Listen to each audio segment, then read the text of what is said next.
Welcome into the In the Money podcast for Saturday, January 20th. Tom Leach, along with Jim Goodman, Keeneland's Director of Mutuals and Simulcasting. We're heading down to Gulfstream Park for their late pick four, which includes a couple of the races in the Sunshine Millions card. Not the Classic, which is early in the card in the fourth race. We'll talk about that in a bit. But, Jim, let's start with the ninth race. It's one of the two non-stakes in the late pick four. It's a state-bred maiden affair for 3-year-olds only. And who did you land on in the ninth? Tough one to start, but starting pick four with this race makes a lot of sense because you can take a look at the odds board and see what the public's doing. You got a couple first-time starters in here that that look okay. That Ralph Nix has Dexter, the 2-horse, with some good works, and Ralph Nix is 23% first-time starter, so you always got to look at him at Gulfstream.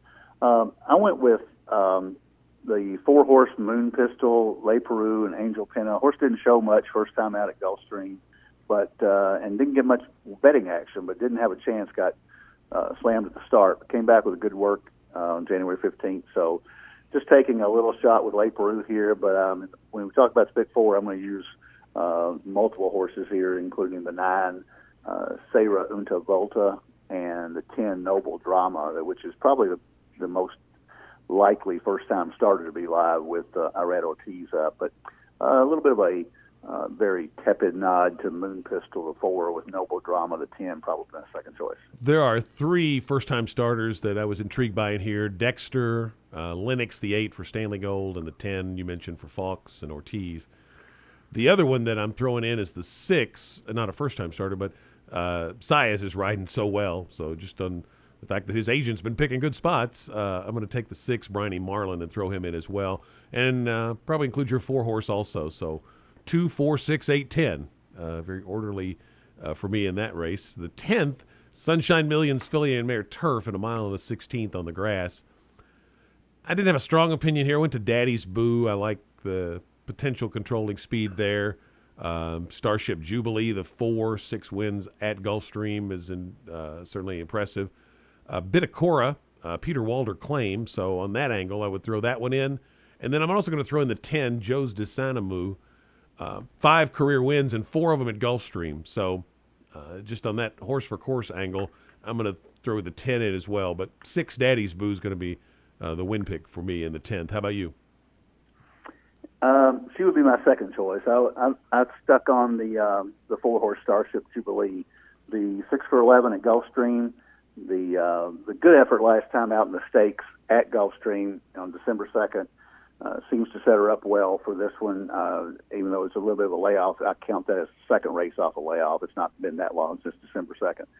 And the 6 for 11 just gets me. I mean, the horse for course means a lot at a race like this, and so I would take Starship Jubilee on top. Daddy's Boo would be my other horse for the exacta. She didn't run a step in the Dowager.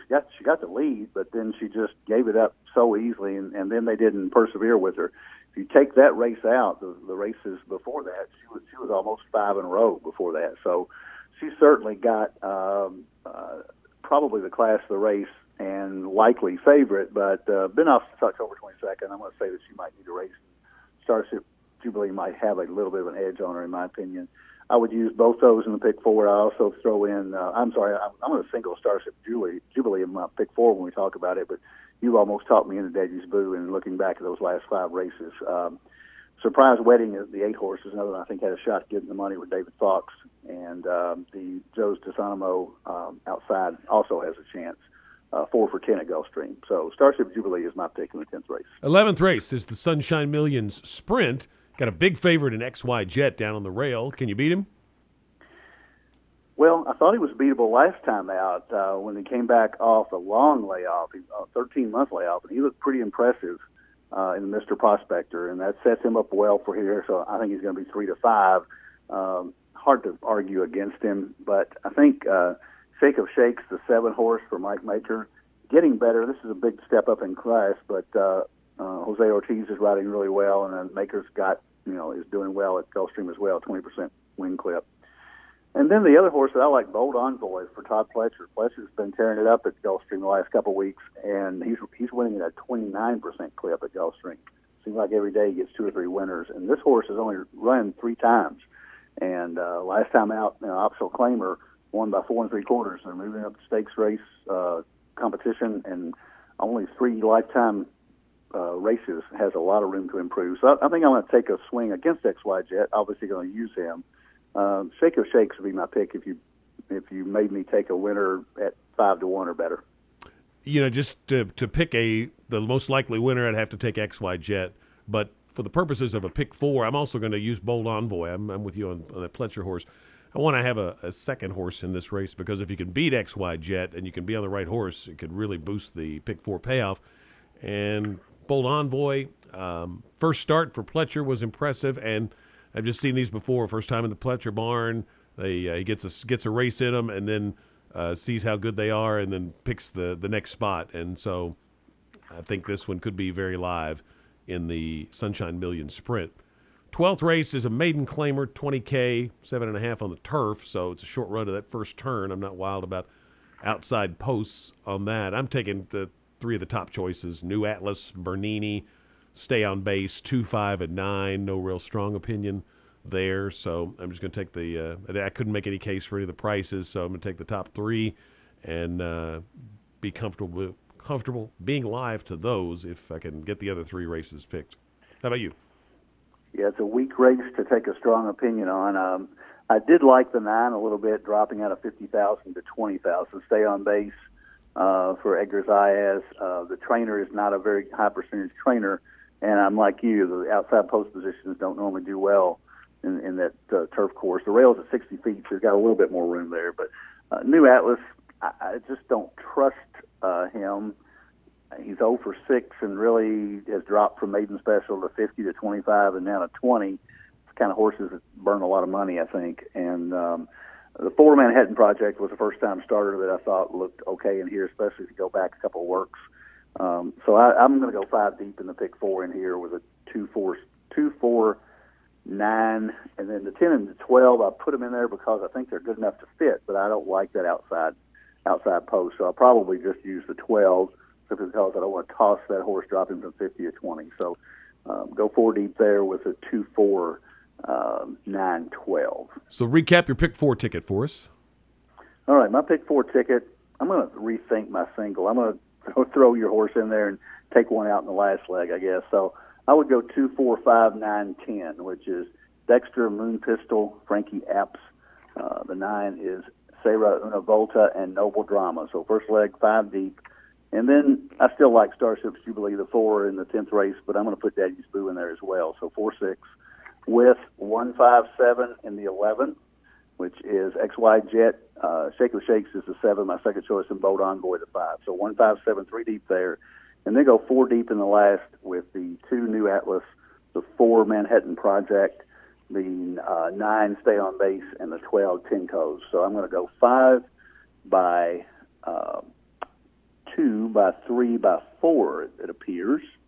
So looks like I'm going to go, that's $10, 30 times 120, $60 for 50 cents. Yeah, I'm going to be at that same number. First leg, I'm going 2, 4, 6, 8, 10. The Sunshine Millions turf, I'm going to use the 4 horses I mentioned, Starship Jubilee and Daddy's Boo. I'm going to use Bitacora and Joe's Desonimo 2. Try to get lucky and get a price in there. I'm going to use XY Jet and Bold Envoy, 1 and 5. And then 2, 5, 9 in the last. So 2, 4, 6, 8, 10 with 3, 4, 6, 10 with 1, 5 with 2, 5, 9 for $60. Best of luck on your Saturday wagers, and we'll be back next week. It'll be the Pegasus card down at Gulfstream, so I'm sure we'll be talking about that. Oh, by the way, Jim, we should mention the Sunshine Millions Classic only came up with 6 horses. It's earlier in the day. That was our Keeneland Select video pick of the week with Katie Gensler and I. I took the 6 horse in there, just hoping that there's maybe a little too much speed for Mr. Jordan, and it would make me set things up for the outside horse in the Classic, but won't be a big price. Yeah, Richard the Great I think, has got Mr. Jordan a little bit to his advantage inside, but he hasn't beaten Mr. Jordan the last couple of times. And Mr. Jordan is 0 for 9 at Gulfstream. That's what threw me. Maybe it's just, maybe it's just a case of he's picked the wrong spots. Ed Plessis, he's run well. He's got a couple of triple-digit buyers. So this is a much easier spot than he's been going in. But that 0 for 9 kind of looks, you hate to take a horse that hasn't won there. I went with a horse at a price called Flemish Cap for Castellano and David Brady. And Brady puts his horses in the right place. This horse won last time at Gulfstream, moving up from an allowance race. I think Mr. Jordan and Richard the Great are going to get all the money, and I think Flemish Cap might slip in there at 8 or 9 to 1 in a 6-horse field. So I'm going to take him at a shot, but I think Richard the Great is probably better than Mr. Jordan. One thing I wanted to add too, when we talk about next week, we talk about the Pegasus World Cup. The next day, on the 28th, Gulfstream is going to give away the Pick Six. And the carryover as of today was over $2.5 million. Wow. So what they're hoping is to make it through this week with a jackpot Pick Six. They're putting in between $400,000 and $600,000 a day. So by the time we get to Pegasus Day, it's going to be well over $3.5 million. Ooh. They're hoping to get $4 million as a carryover going into Sunday, the 28th. And then you're talking possibly 10 to 12 million more in the pool. So huge 26 Pick Six, and I can promise you that on Sunday the 28th, Gulfstream will have 6 races with 12 horses in each race. So. Yeah, even if you're not playing the Pick Six, it could be a fun betting card. Oh, sure. Jim, thanks much. Best of luck to everyone with your wagers on Saturday and any day, and keep your Keeneland Select account fully funded when you can't get to the track or the simulcast facility. We'll see you next week for another edition of the In the Money podcast for KeenelandSelect.com.